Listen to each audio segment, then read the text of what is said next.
waxaan baa u jeedinayaa nabadeed dhammaan bulshaweynta Jubbaland waxaan kula dardaarmayaa nabadda ay haystaan iyo horumarka ay haystaan inay ilaaliyaan oo ay hadii badankeeda leeyahay ay xafitaan Jubbaland baa leh horumarka iyo wixii ay gaadheen wanaaga waxa waaye inay ilaashadaan marka hore aan maaragtay kula talinaya marka xigta waxaan baa u dirayaa dawladda federaalka waxaan leeyahay Jubbaland way tashanaysaa waxaad tihiin waalidkii maamul goboleedyadatiin inaad dumisaan lama rabo inaad dhistaan baa la rabaa meeshaad maanta gaarsiisaan in kaydinku madaxda kale idinka dambaysa ay ka sii qaadaan la rabaa waxaan rabnaa inaad doorashadayada iyo hadii badankeeda leeyahay madax banaanidayada iyo hadii badankeeda leeyahay taladayada in loo gacan baneeyo oo aydan wax noo soo xawilin oo amni darre iyo hadii badankeeda leeyahay iskhilaaf aydan noo soo xawilin Jubbaland taladeeda Jubbaland baa leh inaad noo deysaan baan rabnaa oo aan idinku codsanaynaa wixii la idin igmaday waxay ahayd in la soo dhiso maamul goboleedyada la soo dhiso dastuurka qabyada la soo maartay la soo dhameystiro hadii badankeeda leeyahay amniga laga shaqeeyo khayraadka la qaybsado deeqaha caalamka la qaybsado waxa soo dhan baa la idin igmaday ma aha kaliya inaad ku bixisaan lacag ama dhaqaale aad maamul goboleedyada ku dhisi lahaydeen inaad ku dimisaan maaha marka waxaan idinku codsanaynaa inaad ka waantoodaan Jubbaland aad faraha kala baxdaan taladeedu madax banaysaan inta ka bacdi waxaan halkan cabasho uga jeedinayaa maxay ahayday madaxweynaha iyaga mudane Axmed Maxamed Islaam anigoo ah Garaad Cali Maxamed Saleemaan oo ka tirsan dhaqanka beesha Bartire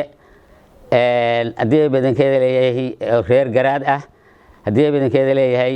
odayga Timcase iyo reer Saleemaan iyo Laagmadoobe odaygoodii ah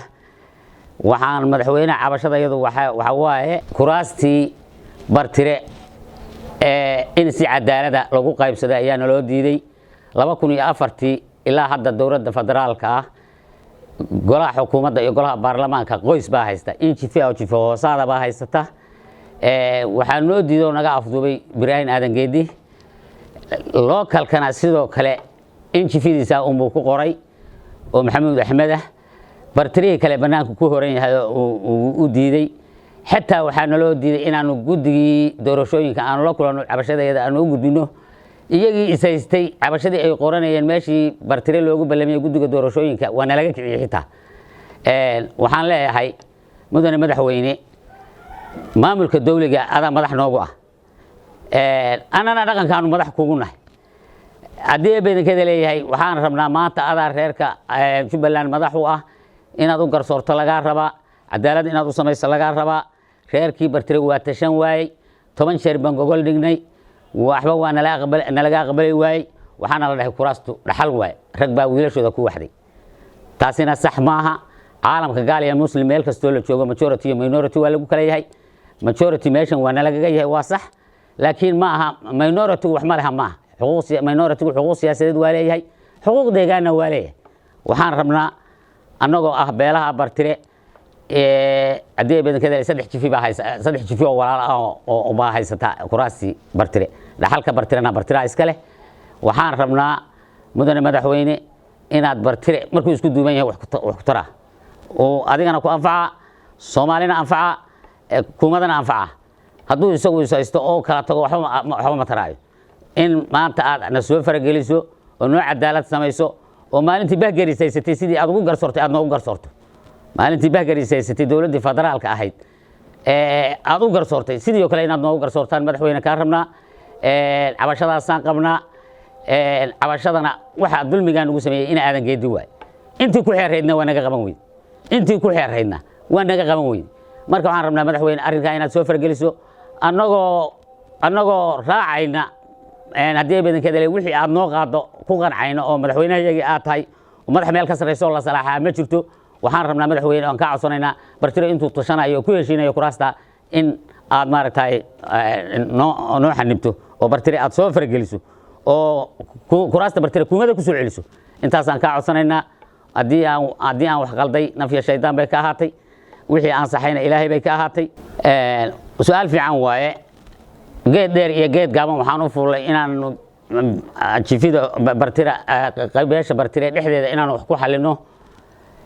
baanu geed dheer iyo geed gaaban ba u fuulay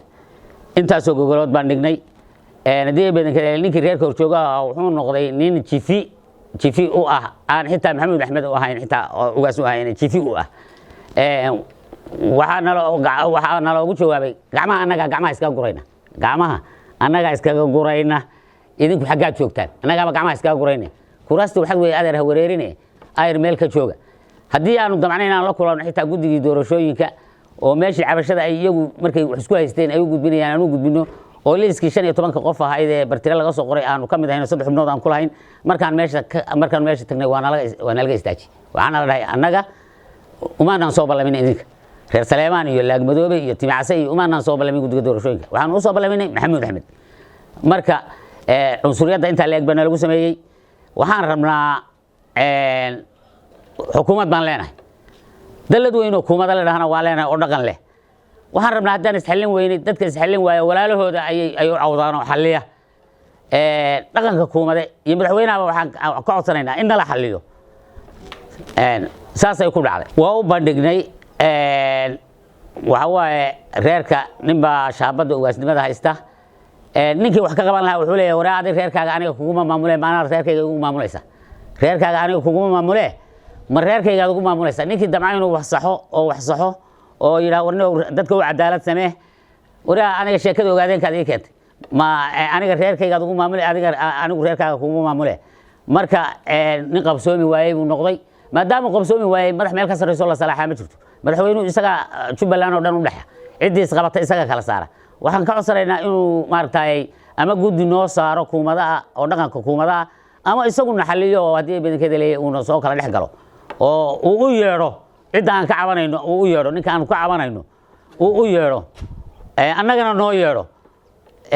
una wada hadal siiyo waxaan ka cabanayno u arko intaasaan madaxweynaha iyaga ka codsanaynaa xumaani ma jirto waa dawladda aan wax ka codsanaynaa dawladdeedii waaye tii annaga aan shalay soo dhisnay waaye marka haddee annaga xaq uma lehin aanu bixino haddii badankeeda leeyahay magta aan bixino nalaga qaato wixii dheefana nalaga qadiyo hadda 25 halaad oo geela oo Ibrahim Aadan Geedi jifidiisa jifoosaadiisa aan ka bixinaya la igu leeyahay oo la iga rabaa haye 25 halaad inaan ka bixiyo ugu rabaa kursigii inaan xitaa kuwan aad qorayso ugu daba qorna waa ii diiday sidee ku suura galaysaa marka in heshiisku ku suura galaya in la xalliyo oo dad xalliyo mooyaan tagtay madaxweynaha inaan kaligii la kulmo jaranjarooyin badan baa loo maraya waad ogtahay wacyiga iska jira marka waan gaari waay